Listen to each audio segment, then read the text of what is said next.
Arkanus للصلاة Salah. 14 Ang ركنا sala لا o تصح pagdarasal إلا ay may بها mga rukun فلا o تسقط saligan. عمدا Una, ang pagtayo hanggang makakaya. Pangalawa, ang pagsabi ng takbiratul ihram o panimulang takbir. Pangatlo, ang pagbigkas ng suratul Fatiha sa bawat raka'a. Pang-apat, ang pagyukod. Panglima, ang pagbangon mula sa pagkakayukod. Pang-anim, ang pagpapatirapa sa 7 bahagi ng katawan. Pang-pito, ang pag-angat ng ulo at katawan mula sa pagkakapatirapa.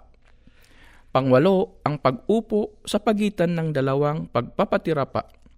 Pang-siyam, ang kapanatagan. Pang-sampo, ang pagbigkas ng huling tasyahud. Ika-11, ang pag-upo para sa huling tasyahud. Ika-12, ang dalangin o panalangin ng pagpapala para sa propeta Muhammad sallallahu alaihi wasallam, isinama na ito sa huling tasyahud. Ika-13, ang pagsasagawa ng taslim, at ika-14, ang pagkakasunod-sunod.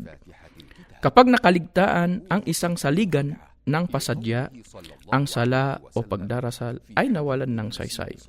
Ngunit kapag nakaligtaan ng hindi sinadya, isagawa ang naturang saligan, at pagkatapos ay magsagawa ng sujudus sahwi, 2 magkasunod na pagpapatirapa habang nakaupo bago magsagawa ng taslim.